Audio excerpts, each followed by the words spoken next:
Number 4, daily block time. If your day is not blocked out for significant progress forward to one of your projects or your goals, you're living a reactive life and it's killing you. It's the oldest thing in the book of productivity. Discipline equals freedom. The more you are disciplined, because look at this. Look at the alternative, okay? If you're not doing block time, here's what your day might look like. You have all these different slots of time, right? And you're just gonna plug in as you go through the day. You're gonna plug in, I'll work some there, and I'll work some there, and then I'll try to cram stuff up. Right at the end of the day, I'll try to cram that sucker in. Any crammers? Okay, just checking. No judgment, no judgment. You're just not going as fast as you could. That's all. Crammers, I love crammers. Just like, because they're easy to get to move faster, because you do have that diligence of when there's a deadline and it's on, you can go, which really serves you. But we got to take you from a crammer to a preparer to a high performer. And the way that we do that is to look at this and go, listen, if you keep leaving all these time slots to randomness, what happens is they start to get filled with the big D. Distraction.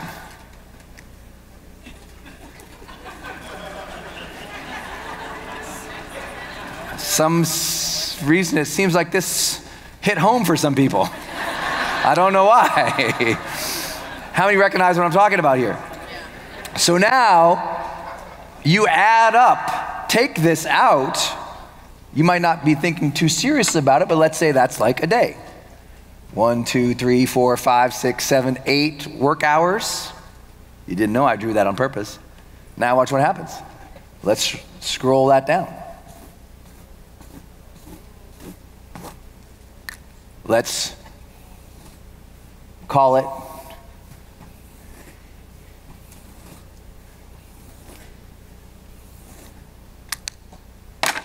that. Bless you.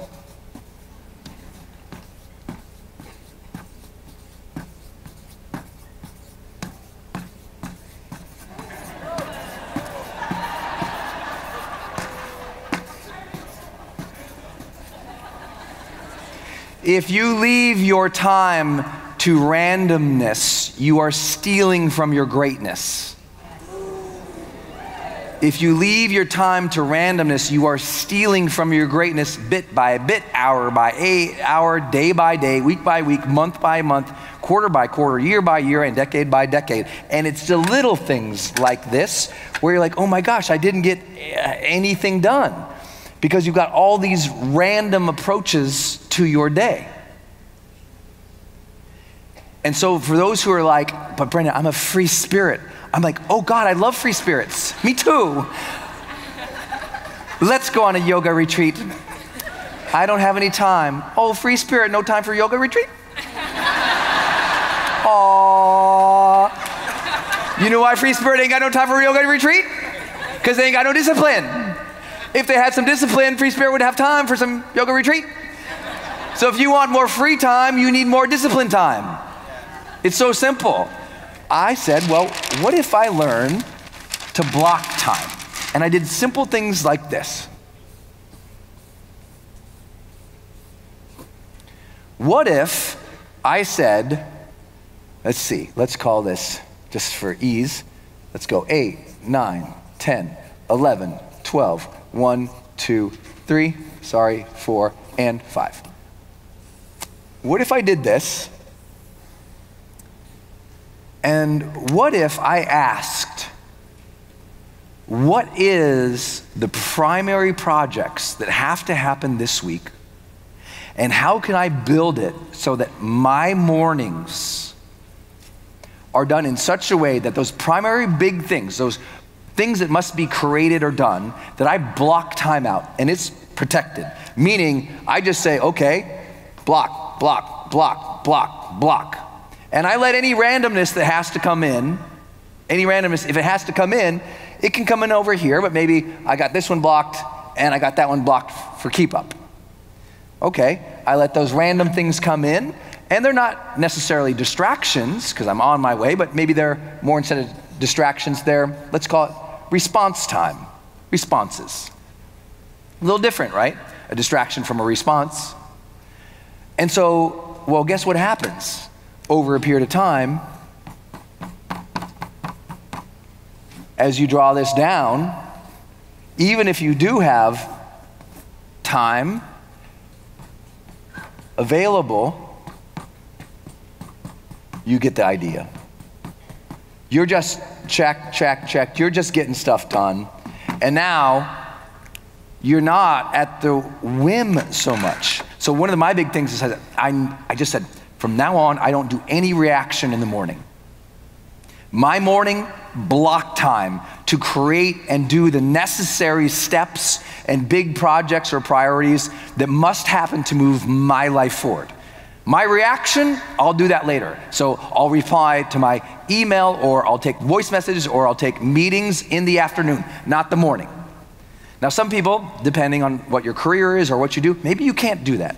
Maybe you can't have your whole morning, but you can have your first 2 hours. You can have your first 2 hours. Next time you get that meeting invite, don't do it in the first 2 hours.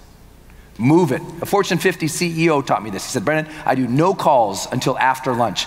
I'm like, oh my God, how did you get away with that? He goes, I'm the boss. Dang, nice. Now, hey, look, if you're customer service and you got to get to work and you got to start responding, that's one thing, that's customer service. But if you're the owner, the small business owner, or the leader, and you have the ability to either delegate or decide or let people wait on you, you do that. It's hugely important for you to get more block time, because listen, the more block time you have up front, the more freedom you gain on the back. More block time up front, more freedom on the back. More block time up front. So in other words, more scheduled time towards the things that matter, the more vacation time for you and your family. Now you're not like, I wish we could get vacation one day. You're like, oh my God, what are we gonna do with all this vacation? That's how you get ahead. Block time is everything. Everything. I meet people all the time. I'm gonna write a book one day. Show me. Show me the blocks of time that you're gonna write the book. Otherwise, it's not even a wish, it's not a dream, it's not a goal, it's not a project. It's barely a scant hope. If it doesn't land on the scheduler, if it's not in the calendar, you just won't do it. What you'll do is you'll fill all these blocks with the distractions. And all of a sudden, guess what? Your business is literally in the red. Your ability to celebrate, your ability to catch up, your ability to move forward, it's gone. So one of the easiest ways that I know a high performer is I say, come over here, open up your calendar, let me look at it. First thing I'll do when I'm coaching a big executive or an entrepreneur, let me look at your calendar. Well, let me tell you, no, give me the calendar. Well, no, I don't want, you don't understand, I have this, you don't understand. Yeah, I know, right, I don't understand. I don't understand anything, so give me your calendar so I can understand. And I'll look at that calendar, and if it is not dang clear on their calendar what the activities, the projects, and the tasks are, that they are moving forward, then I know they're in a life of reaction. And taking somebody from a life of reaction to the charged life is so easy. Master that calendar, man. I should be able to walk in your life, look at your calendar, and go, ooh, this is clearly what she's building towards. This is clearly what he is developing in terms of competency. This is clearly what this person is all about and after in their life. There's all the things they're doing to learn. There's the seminars they're enrolled in, the certifications, the masterminds, or just here's the books that they're reading. I schedule out the books that I'm gonna read. Otherwise, I just gather a bunch of books, I put them on a shelf, and they look nice. I schedule the book. This book done this week. This book done this week. This book done this week. If I don't do that, then I'm just like, then what happens is when I have some free time, I ask my friends, so like what books are you reading? Oh, that sounds good. And I grab that book and now I'm completely reactionary and ultimately a lemming. If the only books you read, the only things you respond to, the only things that you do are issued to you by other people, then you're a follower, then you're conforming, then you're lacking that conscious drive that makes us feel so alive.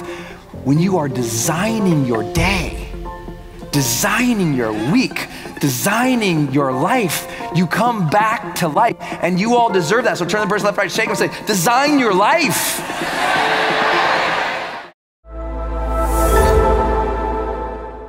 This is going to be one of those sessions where you go, got it.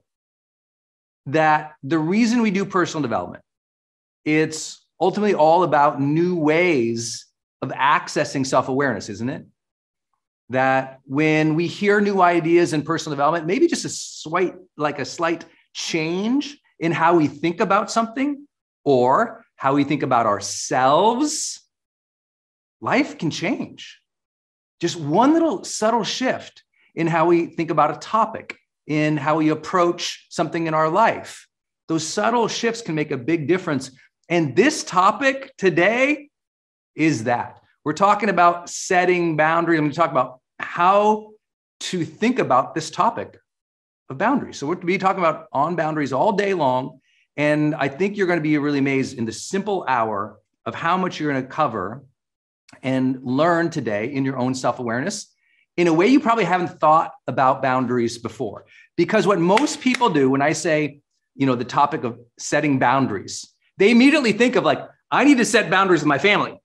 I need to set boundaries with this jerk in my life. I need to set boundaries with, by the way, we'll talk about those things, but I'm going to elevate the conversation for you. If you'll forgive me, go a little more advanced on this topic, because I think that's the power of Growth Day. It's not only just hearing the common sense things, but maybe hearing a little more advanced approach to these topics. And I think that is the promise of today. So thank you for being here. Let's do some personal development work. We're talking about boundaries today. And here's how I'm going to start with this. The most important boundaries you're ever going to set in your life are with yourself and what is acceptable with who you are, what is acceptable in how you conduct yourself. A boundary between the good self and the not so good self. A boundary between the higher level of who you are versus the lower impulses. A boundary in your own sense of what is right and wrong and what you will allow yourself. In other words, we're going to go into the conversation of standards that we allow in ourselves and in our lives. And I think when you think about a boundary, not just something between you and another person, but in your own mindset about what is allowed or not allowed, I think this could be a game-changing conversation today. And I'm going to jump right into it because I don't want to speak conceptually for you here. So let me talk about some important boundaries in your life. I'll talk about 3 huge internal boundaries. Then we'll talk about the standards that we allow in our life that may be really hurting us or accelerating us. First one, I think you guys are going to love this. So you can grab a screen grab. I wish I was prettier with my fancy camera, but here we go. I think you're going to like this one. The boundary of the fake self versus the real self. Take that screen grab. You got to get this.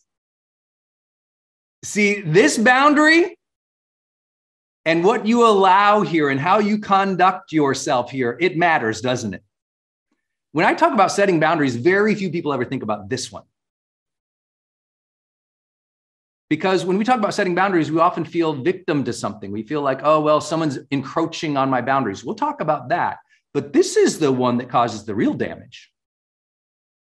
When we blur the lines between who we authentically really are and how we are showing up to please or placate others, to minimize ourselves.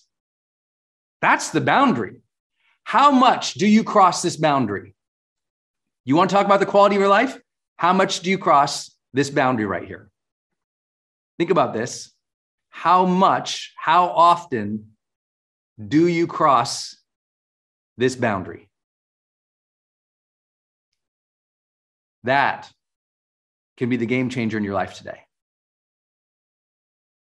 When you become aware of these two selves that we all have, the authentic, the authentic, the real, the vibrant self versus the face, the facade, the person we try to be for others, it's not really us. When we step outside of ourselves into a persona of somebody else to please others, to fit in, to belong, to get love, this is the ultimate boundary that breaks our own integrity. This is the boundary that makes us miserable. And you have to decide at some point in your personal development that you don't cross this boundary as much anymore. And at some day, not at all. And that is the ultimate work of personal development, isn't it? How easy it is to glide into conformity, to go from who we really are to suddenly acting out of character. I really believe breaking this boundary leads to most of the long-term miseries in our life. Let me say it again. Breaking this boundary leads to most of the long-term miseries in our life. When we aren't honest about our real thoughts, feelings, desires, dreams, hopes, aspirations, and instead we show up just to please others and to fit in, we minimize ourselves. We enlarge the falsehoods in our life. And see, there is this thing of a boundary, right? There's a boundary between true and false, fake and real, authentic and inauthentic. I know we all might use different languages. I'm very aware that this is an international audience.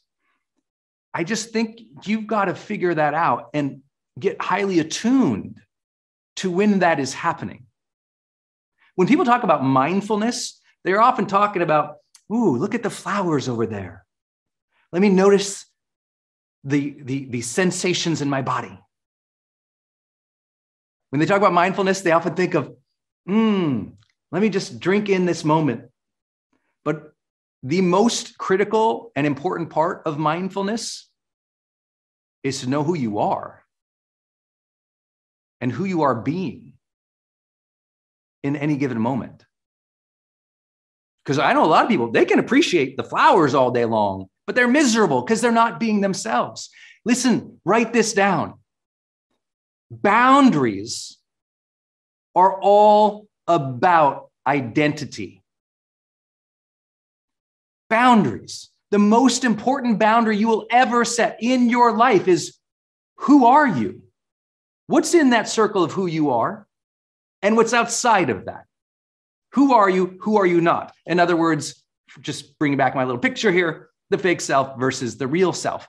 That's the ultimate boundary, to be mindful of when I cross that. Oh, it's so important.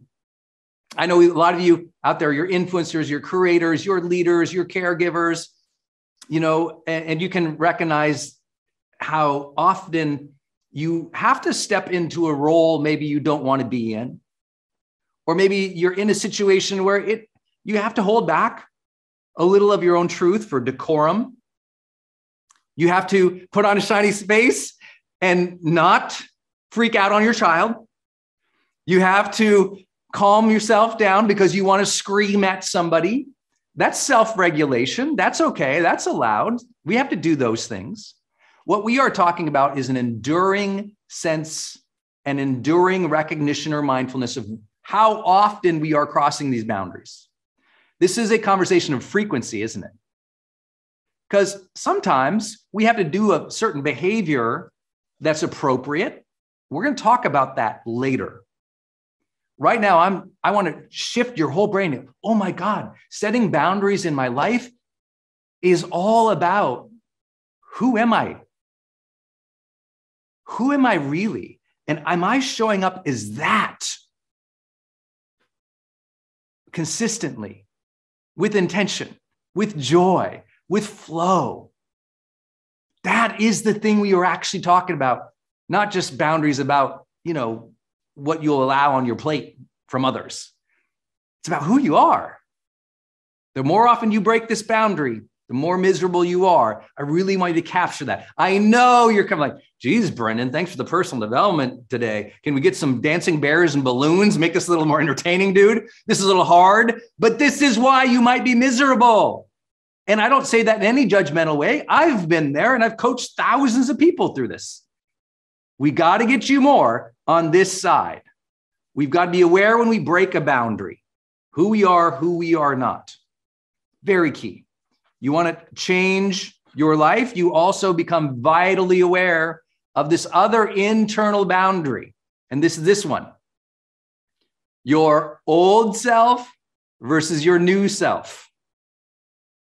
You got to know what happens is you have these patterns or these habits, these ways of thinking that were shaped by others. You have this old identity, and you have the new you, who you are today as a conscious, intentional, living adult, right? This is when you drop into your childhood fears and concerns, and this is when you are in the moment as an authentic, conscious adult, right? I know not everyone loves this language, but I think it's important, and I've had to say this, listen, just for context, I know so many people are new into GrowthDay here, but I've been coaching people one-on-one for 16 years of my life, 16 years. I've worked with people from all walks of life, 100 plus countries. I've had the blessing of so many millions of people going through our programs and getting immediate feedback, but also I do this one-on-one with people for 16 years. And sometimes as a high-performance coach, I have to push a little bit. I always say I'm paid to push. I have to sometimes jar people or help them see themselves or recognize something. And so I know not everyone will like this language that I'll use, but sometimes I'll say with a client directly to them, I say, is that the high school self? Or is that you as a leader? And what I'm helping them recognize is this versus this. There is an old part of you or old set of patterns or habits or beliefs that you have to be aware that might not serve you, and they cannot break the boundary into the now. Who knows what I'm talking about? Anyone? Does this resonate with anyone? I see. Okay, good. You got to know when that boundary is broken. Oh, my high school self just walked up into this room and smacked everybody in the face. You got to know. You got to know. When you lose it, you got to know when that childish, smaller, older, less competent, less secure you shows up in the moment, breaks the boundaries of time. The time zone boundary just got broke, right? Time zones are a boundary of time, aren't they? That's what a time zone is. It's a boundary of time. And sometimes we allow that boundary to be broke with old thoughts, old beliefs, old insecurities, old selves that do not belong in this moment. And so I know not everyone likes it when I call you or call a client high school, because that's not really that kind, because I knew a lot of kids in high school who were wise and centered and incredibly remarkable and spontaneous and creative and giving. That wasn't me. Just letting I just want to let you know, people. Okay. So when I say it, what I mean is that childish, dramatic, overly selfish, repugnant, like little high school kid that got all worked up and angry and had no emotional regulation, no connection with intention and vision. So maybe it's not appropriate to say that. I'm trying to give it to you as a metaphor, though. Is there, and that's why I like this language, is there an old you that shows up once in a while and breaks the boundary into the now? If so, when does that happen? Let me share with you one of the most important concepts in setting boundaries is to recognize when that happens. Same thing with this one. When do these breaks happen? What's the pattern there? Is it when you're under pressure? Is it when you're feeling defensive? Is it when someone judges you? Is it when someone doesn't comply? Is it when they insult you? Is it when you fail? Is it when you're feeling discouraged? Right? We all know this. It happens in our lives, right? Imagine the truth of how many of you have ever been on a diet or a new health program and you're like, I'm building a new self. I'm going to get pretty. I'm going to get, in better shape. I'm going to do all these things. And then you have a bad day and you're 3 seasons into some Netflix show and you've murdered like 17 bags of chips and popcorn and 2 bottles of wine. You're like, oh my God. Well, something happened to make you break that boundary of the new self and the old self, isn't it? An old pattern of conditioning came back in and you went to a creature comfort versus a higher intention. You went to a creature comfort instead of a higher intention. You knocked out that conscious, willing, forward-looking part of you, and you went into coping zone, and you might have went into an old coping zone. I got to know my old coping zones versus my new coping zones. The way I used to cope might not be appropriate in this relationship, in this career, in this role, with this person. Are you guys geeking about this? I love personal development for this conversation. It's a new way of looking at things sometime and go, oh, yeah, man, I never thought about a boundary as something internally that I'm breaking between old self and new self, fake self and real self, and dialing when that happens.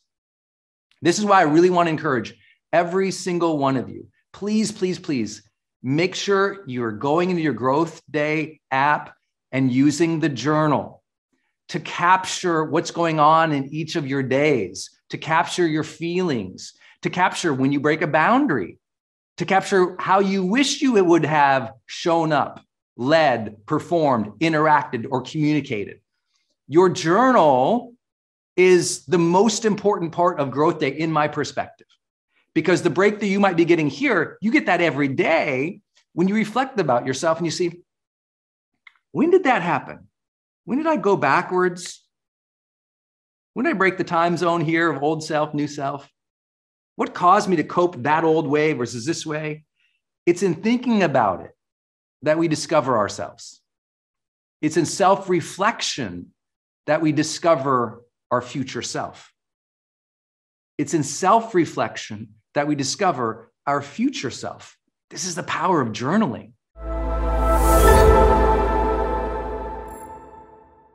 The greatest secret of couples married 40 years or longer still reporting to be happy, the number one thing they said was respect. Number 2 is communication. Respect is a difficult one because listen, that last time you were condescending with your spouse, that wasn't respect. The last time you judged their feelings as stupid, that wasn't respect. The last time you interrupted them when they were really trying to share something or explain something, that was not respect. That last time you said you would do something, but you didn't do it, that wasn't respect. We break respect in these subtle little ways so often. So here's a simple scoring mechanism. And again, this might be a punch in the gut for some, but it's so helpful. 1 to 10. 1, you have not been demonstrating respect actively and consciously at all. 10, you actually think about it. How can I demonstrate respect to this person? And you think about it actively and consciously. That's a 10. That's like, wow, you're amazing. Okay? 1, you don't even think about it. You're just going through the motions or being disrespectful. 10, it's like on your agenda to demonstrate respect. I'll give you an example. Sometimes my wife and I will go out and we'll be with a couple or we'll see other people. And I make it a goal. I literally make demonstrating respect to my wife and of my wife a goal. So as we go to sit down, I'm like, okay, we're all together as friends or we're meeting these people. I'll say, I want them to know that I respect my wife.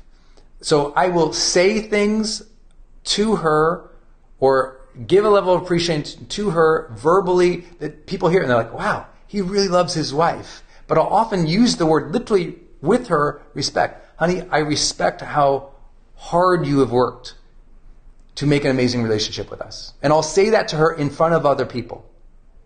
Honey, I respect how hard you work. Honey, I respect how caring you are. Honey, I respect and appreciate all the help you give. Honey, I respect how brave you are. I respect how courageous you are. I respect how giving you are. I respect how thoughtful you are. You're the most thoughtful person. Write down the 5 most important people in your life, or 10 or 15, however you want. Write down the most important people in your life and score yourself. Have you been demonstrating respect? 1 is no, 10 is yes. But then what I'll have you do is just scratch out real fast. Just write, what's something you do respect about them that you could communicate and tell them? That's what I mean by that. Like demonstrating respect. I didn't ask you to have respect of them. I said demonstrate it to them. Demonstrate your respect for other people.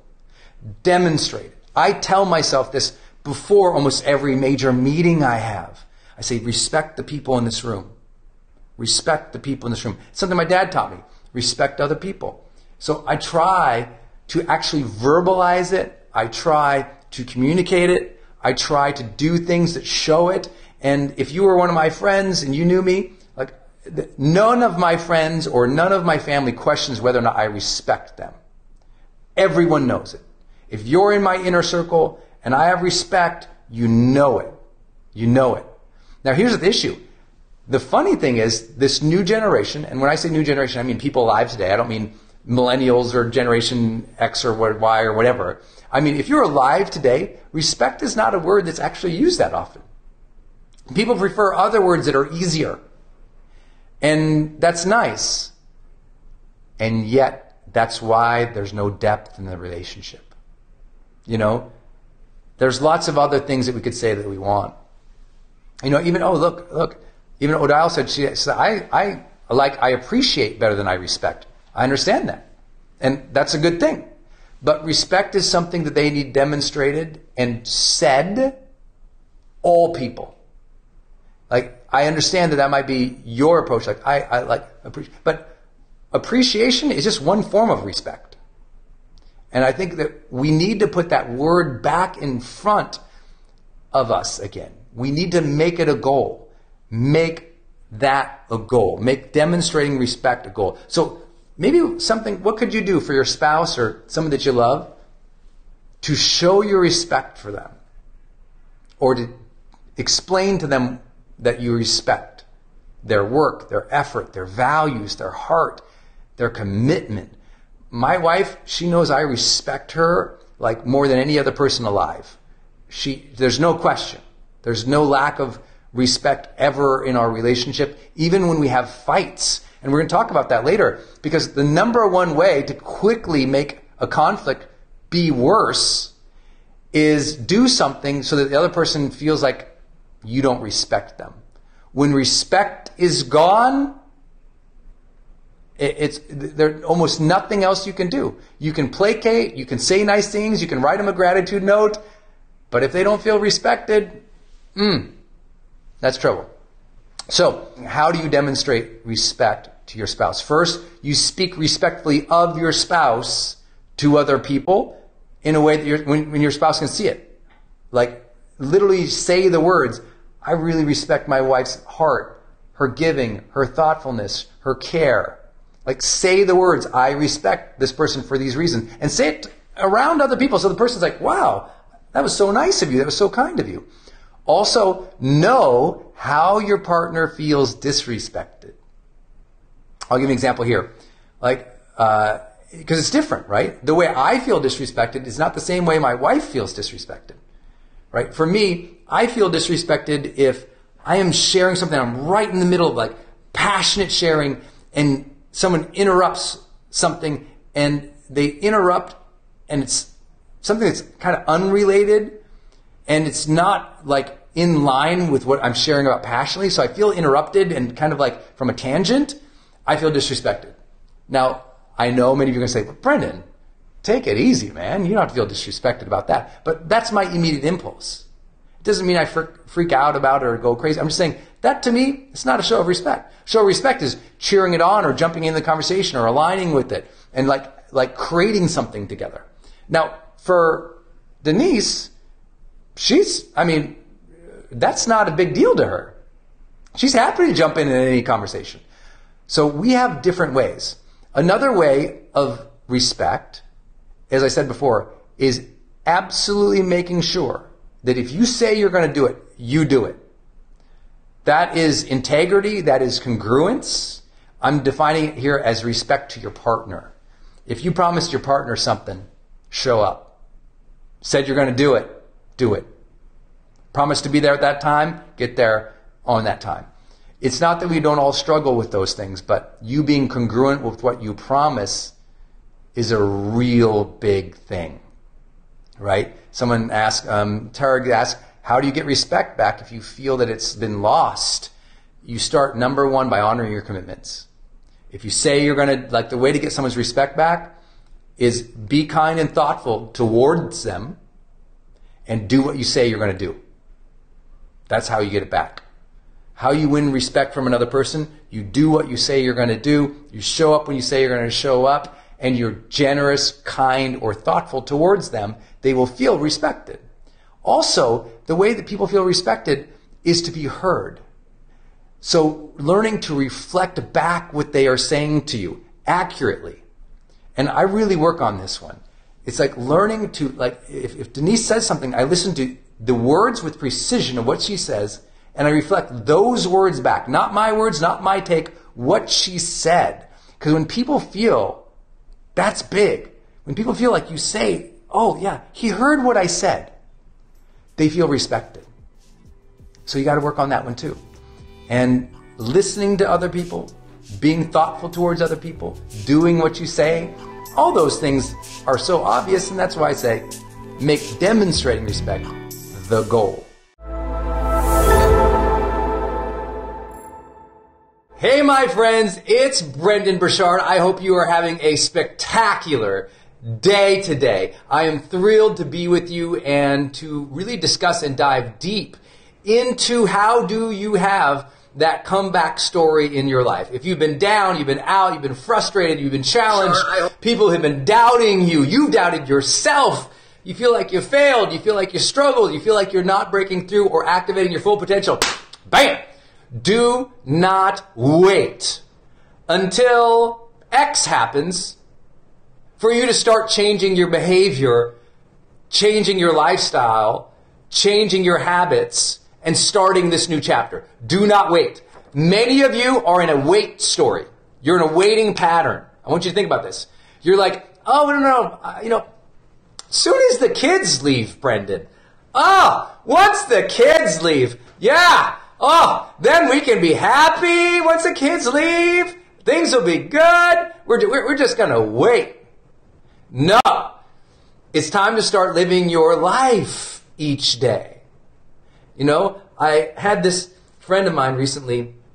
It's kind of funny, literally, a person who's been, someone I've been coaching at a high level for multiple years in our Certified High Performance Coaching Program. And this person literally said to me on a coaching call this last week, said, oh yeah, Brendon, I've been waiting to change my diet here. I'm going to do that, but I'm going to wait till after rehab.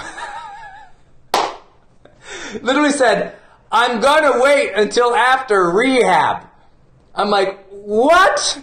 No, but that's how, and you all, I know I hope you think that's as funny as I do, but listen, it's just as silly for you to be telling yourself, well, I'll wait until I feel better one day. I'll wait until one day, the kids leave. I'll wait until I'm rich. I'll wait until we get the new house. I'll wait until we start the new job. I'll wait until we move to the new city. I'll wait until she finally says yes. I'll wait until he finally approves. I'll wait until I finally feel like it. Do not wait until. Tomorrow is the beginning of the new chapter. Because the new chapter always begins with a new way of thinking, doesn't it? It starts with a new way of being in the world, new habits.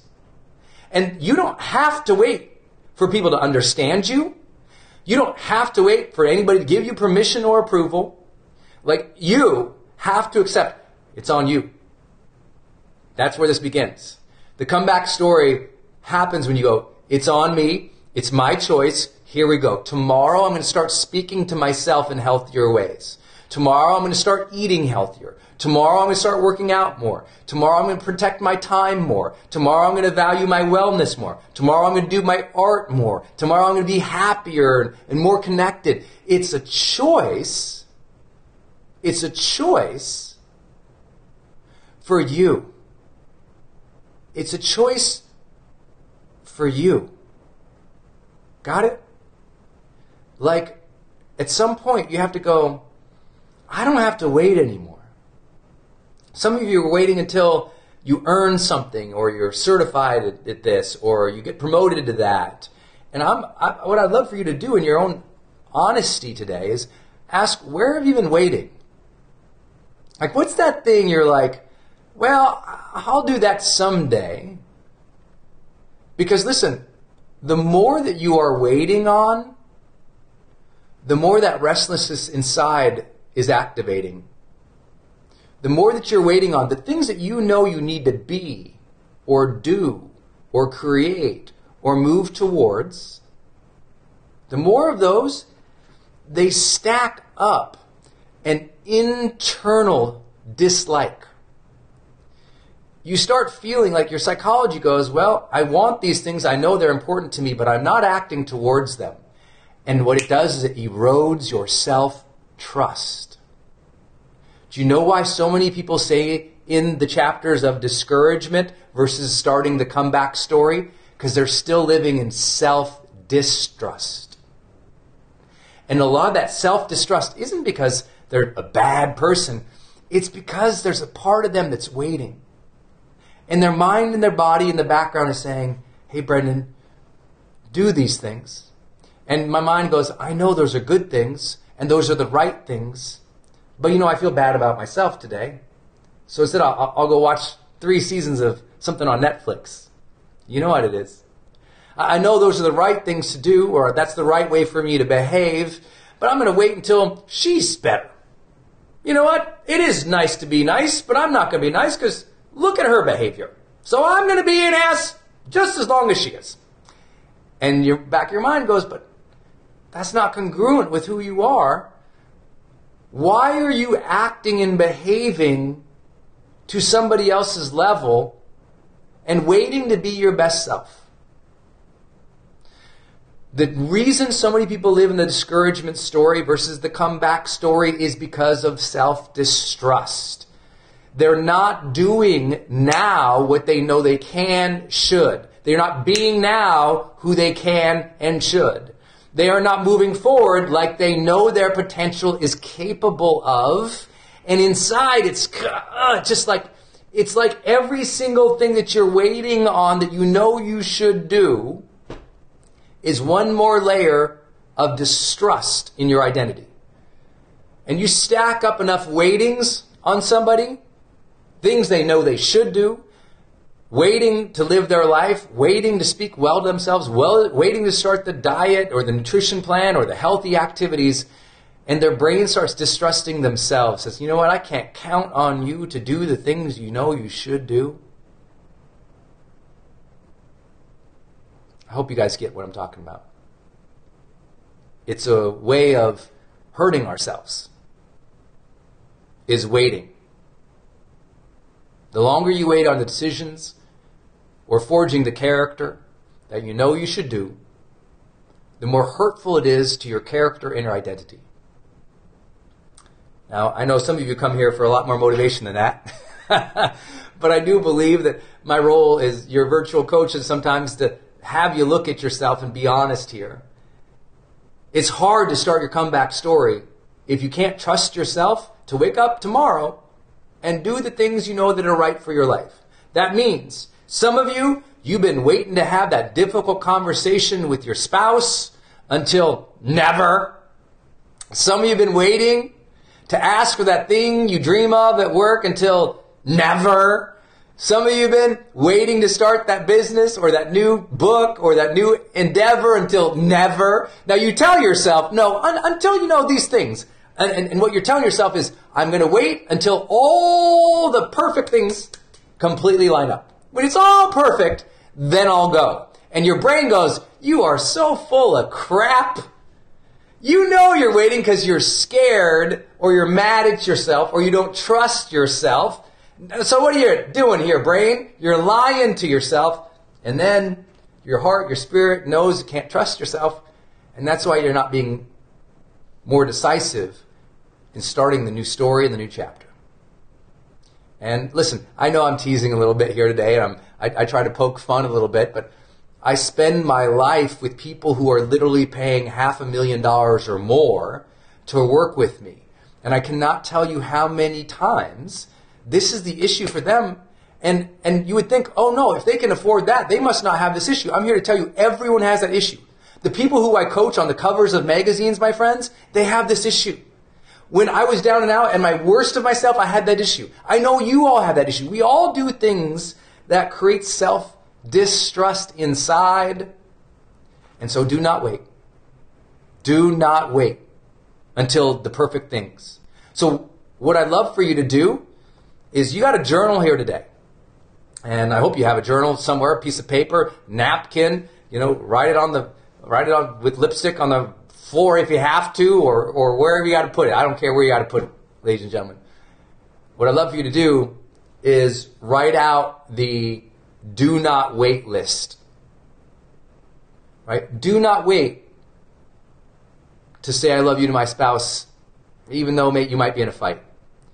Do not wait to start writing that book until you're rich and you have all this time. Do not wait to create a better relationship with the kids until they're more mature. Do not wait. Have that do not wait list, because it's a hard one, and I know I can see it.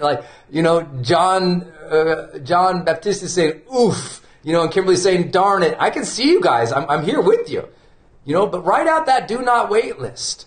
I was like, do not wait, and it could be simple things, dream things. I literally wrote one time, maybe a couple months ago, I wrote, do not wait to move to the place that you would love to live and create every day. Now I'm in Puerto Rico. Do not wait to get yourself healthier just because, you're busy. Do not wait. I think a do not wait list can be really great. Really great. Really great. Don't wait until everything's perfect, my friend. The new chapter, that's today. Discouragement story, comeback story. Comeback story starts with asking, where have I been waiting? Because my body, my mind needs to trust itself. I need to trust myself to take action towards the things that matter the most. That's principle number 1. Principle number 2. Here we go. We've got to go from victim to role model. The biggest shift in many people's lives, the ultimate comeback story, begins with this one. It goes from, you know what? They took advantage of me. This wasn't fair. I don't like them. It was just, terrible. And listen, I am not here to say that what you have been through in your life was not significant, awful, tragic, hard. You know what? I hate when people do that. They try to say, oh no, what you've been through, that's nothing because everyone else went through all these other things. No, I appreciate the perspective, but if you had a hard time in your life, you had a hard time. Maybe you weren't equipped with the coping mechanisms to deal with it, or the maturity, or the support. Maybe somebody really took advantage of you. I get that. Trust me. But I'm here to say there is a mental shift that goes from victimhood to survivorship, but then to being a role model. The greatest comeback stories happen when someone goes, you know what? I need to overcome this because my kids are watching. I need to overcome this because my team's going to see how I deal with this. I need to overcome this because everyone else is expecting me to blame, stop, and freeze. And if I rise up, maybe I can be a story of inspiration for somebody else, even if rising up is so friggin' hard. You know? Even if rising up is so hard, I know that rising up might inspire someone else. Because if you can't inspire yourself for yourself, some of you will do more for other people than you will do for yourselves. Isn't that true? Some of you will do more for yourself than for other people than you will do for yourself. So I always tell you, if you are down and out, that's why I always say, ask who needs you on your A game each day. It's on a card right next to my computer. Who needs me on my A game today? Because I will do more for other people to serve other people than sometimes I will. I can be very, believe it, people are like, wait, Brendon, did you just say he can be lazy? I'm like, I can totally be lazy. I'm from Montana. I can chill out on the mountain or on the lake or in the river with a fly pole all day happily. All right? I'm good at chilling. But I also know that many people don't make a turn in their life. They don't realize that if they could overcome it, they could inspire people. You know, it was one of the things that kept me going when I had the brain injury. I know we got a lot of new people here, but in 2011, I wrecked a four-wheeler, an ATV. And I wrecked it in such a way that I really damaged my body. I mean, if you ever see this big scar on my hand that some of you guys have seen, I got a big metal wrist going on right here like a bionic guy. I threw out my hip, dislocated my shoulder, cracked a couple ribs, and ended up with a brain injury. And to me, as I was going through that, I was so cognizant of the fact, I was like, you know what? Because there's so many days I couldn't control my emotions. I didn't have hope for the future. I couldn't even see the future anymore. My ability to look out far in the future was kind of gone. And it was like, oh man, it sucked. There were so many days I was super sad because my emotions were all over the place because of the injury. It was an awful experience. But there weren't too many days that I lost perspective in such a way that I never really forgot that, you know what, someday I'm going to have to explain that I had a brain injury. And I'm either going to go, gosh, I had it and my life still sucks. Or I'm going to say, you know what, I had it and I did everything I could to come through. Even a physical limitation like that. And it's not in any way making myself, the hero of the story, because some of the people who inspire me the most, I have a friend who, literally cannot walk, lost use of both of his legs in war, and he's one of the champion wheelchair basketball player guys, right? And, for years and years, he was miserable and sad and hated himself. And obviously, to lose the ability to walk, to become paralyzed. But he just said, you know what? I'm not going to be the person who goes through this and gives up on life. I'm going to get the training, the support, and do the work to try to lift myself into something. Because it's the choice we get. We're going to give up and check out, or we're going to work hard and rise up. That demarcation line, discouragement to come back. Give up, check out, or engage, rise up. One thing we know from the world's largest studies of high performers is they always say they're fully engaged in their experience. And I always love that. It's like, because we're either avoiding things or running from things, or we are engaging it and facing it head on. But what lifts us is when we can go, you know what? If I pull through this, man, it's going to be a good story. If I pull through this, man, some people are going to see this and be inspired. If I pull through this, okay, something good is going to happen. I don't pretend that it's easy, but I do pretend to tell you that you got a choice. You're going to stay with this story where you're down and out, people took advantage of you, and you're going to relive this one and play it forever and relive those old chapters over and over, read them over and over and over and over and over again, or you're going to start telling yourself a new story, that you got an opportunity to rise and be the role model for someone who's going through the same thing. I'm not the only one who ever went through a brain injury, so I hope that my efforts to recover, to do the hard work over that 2.5-year period can inspire some people to say, hey, you know what? Maybe I don't just have to accept where my mind, body, and brain are. I can rehab, I can change. And I've always been inspired by people who did that. I really do believe that. I really do believe that. I will also say that the role model mindset is integral to the highest level of success. Not just the comeback story. Let's go to the end chapters, right? The very end chapters of life. When you look back at life, we know that high performers view themselves as role model. And if you view yourself as a role model, even if today you suck, but you start adopting the role model mindset, like how would I behave if I was a role model right now? What would I be saying to myself? How would I treat other people? What would I do? Even if when you just are starting or you are down and out, you can step into the role model mindset. Step into the mindset that says, the way I live my life can serve as an example. The way I live my life can serve as an example. The way I live my life can serve as an example. And if I can step into that, then just maybe I'll work a little harder to change. Because you'll do more for other people than sometimes you'll do for yourself.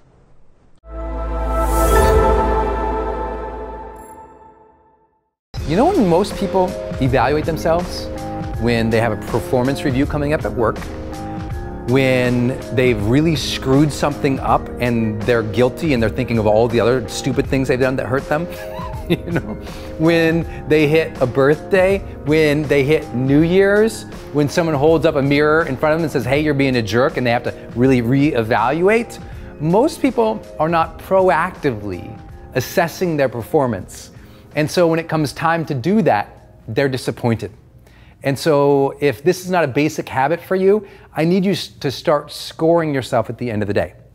Now, people really don't like this one, and I'm just going to be upfront about that. You probably won't want to do this, and a lot of people don't. But if there's something inside of you that is restless for that next level, we're going to have to start measuring. If you don't measure it, you can't improve it. And the same way that most people, you know, if you ever try to lose weight or gain, you notice, apparently this is weightlifting talk, but if you've ever tried to like get stronger, you got to write it down. Like how many reps did you do? How did you, what routines did you do today? How much weight did you use? Like if you do that in the gym, well, you got to do that in the playground of life too. But most don't. And they're really struggling. I can't tell you, it's just like painful to watch. I'll show up and I'll like, tell me about your life. And first, they don't even know where to start because they've never measured themselves. And then second, in the dialogue with me as a high performance coach, I find them disappointed, upset, struggling, unsure of themselves. And a lot of that could have been handled if on a more consistent basis, they were self-aware and personally accountable to their own behavior and growth. I mean, isn't it true? Don't you know somebody you wish, oh my gosh, I wish that person would like stop at the end of the day and say, am I being a good person? I mean, isn't there someone you're so frustrated with right now in life who you would just love to sit them down and say, hey, you need to be more self-aware.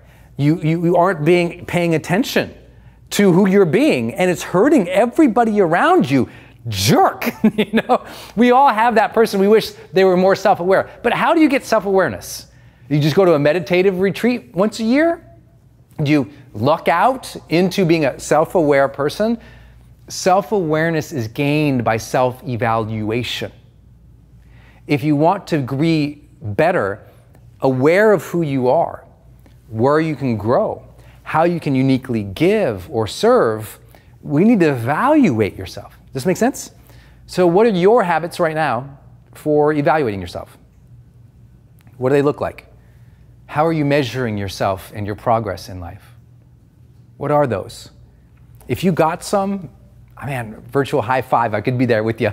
Celebrate that. That's awesome, right? That's incredible, because most people don't do that. So I hope that you are doing that. But it's a struggle for a lot of people too. So here's a simple way that you can end your day scoring yourself along the lines of, again, what we're talking about here, productivity specifically. You might have other ways. You might score your personal values. You might score your energy. You might score how much influence you had with other people. I'm going to give you some related to what we talked about, productivity, so we can get some quick wins and gains for you. as we jump into more in-depth training. Here's what those are. I would like to ask yourself at the end of the day these specific statements, and then rate yourself. Low, 1 means you suck. Okay? 5 means you're awesome. You're doing a good job, okay? So let's walk through these. Number 1, I worked on things that mattered most today. I know that's basic, so I'll go fast here. Number 2, I progressed a major dream or goal today. Meaning, did you progress today? Number 3, I avoided distractions well today. Number 4, I set intentions before each major activity today. That's a huge one. Number 5, I fully engaged and enjoyed my efforts today, because high performers strive satisfied. They're engaged, and in that engagement, they find joy, and they find fulfillment, satisfaction, confidence. It's by engaging. So how did you do today? Did you enjoy your efforts or not? Now remember, low, 1, 1, 1, 1, high, 5, 5, 5. Where are you here? So every day, I sit myself down and I started scoring myself. This is probably about 7 years ago. And remember, 7 years ago, I was still then a certified high performance coach. 7 years ago, I was like, my career was just taking off. And what we want to believe is that people just kind of bumble into progress. People bumble into momentum. I'm telling you, high performers are more strategic and they're more self-evaluative. Now, many of them, this was a unconscious competence for them. They really didn't know that their self-talk was so oriented towards self-evaluation until I did some coaching and interviewing with them to discern that. But it turns out high performers, they're measuring stuff. Now, I just want to make it easier for you. So here's a simple tool. Just write those things down, then score yourself. Now, when you score yourself, at the end of the day, add your score up. So let's say your 3s all the way down. That'd be 3, 6, 9, 12, 15. Montana kid doing math. And it was right. Okay, 1, 2, 3, 4, 5. So let's say you're 15. So you add your score up, that'd be 15. Then multiply it by 4. 15 times 4 is 60. That will give you a score of 100%. Okay? Whatever your score is, keep seeking clarity each day, and you'll get better and better and better. Try to improve this each day. Look, there's going to be days you're a 2, other days you're a 5, but the goal is to ask yourself this. Like, I want you to do something, and if this sounds too basic, here's what I want you to do, and add to your routine that maybe you already have. Maybe you end your day with journaling. Congratulations, not enough. Okay? Instead, what I want you to do is create your own scoring mechanism for the end of the day, whether it's taking a page out of my playbook here, or you're scoring yourself, right? If I ask you, how'd you do today? And you go, good. That's one level of self-evaluation. But if I say, how did you do today? And I give you a specific context. How did you do today in keeping to your own agenda? That you might say, good, or pretty well. But if I say, how did you do today in keeping to your own agenda on a scale of 1 to 10? 1, you sucked and got pulled into everybody else's agenda. You got totally distracted. You didn't get anything done you wanted to. 10, you were superbly excellent today. You stayed on point. It's a different quality, isn't it? When you got to rate yourself and you're like, I was a 6. And then my next question to you goes, well, why were you a 6 versus, say, a 10? Then you can go, oh, well, because I made these decisions, or I allowed that, or this person did this. Okay, great, okay. Well, what would it take to go from a 6 to a 10? Well, I would have had to have done this, or next time I would do this, right? As soon as you score yourself, you have an anchor or a benchmark from which to move yourself, and a different level of self-evaluation. So what could you, I know I'm talking along about this, there's one reason. I'm trying to get you in your own unconscious mind right now to be generating a lot of ways you could score yourself. Because for me, there's 50 different things I score myself on at the end of the day. 50. Now, here's the thing. I don't let my low numbers bum me out. Because the truth is, you know what? Measuring myself across 50 things every day, it's not like I'm a robot. I'm like, it's not like I'm perfect in every one of those areas. But here's what happens. Let me tell you this. This is a huge insight, so please write this down. If you're not scoring yourself consistently, That's why you feel so out of balance. If you're not scoring yourself consistently, that's why you feel yourself so out of balance. It's why, one day you realize you've been working so hard, but you neglected the kids. Why? Did you neglect the kids because you're a bad person or a bad parent? No, it's because you didn't have the quality of your experience with them on a radar, on a dashboard, on a sheet at the end of each day or maybe each week. And so what happens is, life takes hold of us. We get caught in the stream of life and we're just kind of getting carried along. And then one day we wake up and we realize, wait, I've gone down 7 different, river channels that I didn't anticipate, right? And so the only way to keep us there is to evaluate. And I think if you can do that, things significantly shift. So I hope that you'll figure out what is your end of day scoring. I'm sure while I've been talking, you've been thinking of other things. You could score your energy. You could score how you treated your wife or your kids or your team. You could score how much you stayed focused. You could score how well you actually made sales or how well you dealt with clients or how well you built your business. I don't know what it is for you. But if you don't know what it is for you, and if you aren't scoring, I know the next level is right there for you. It's right there. So put this in play.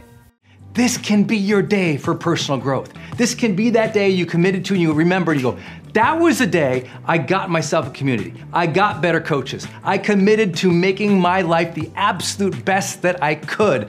This is that day. Make today your growth day. Click the button on this page and sign up right now.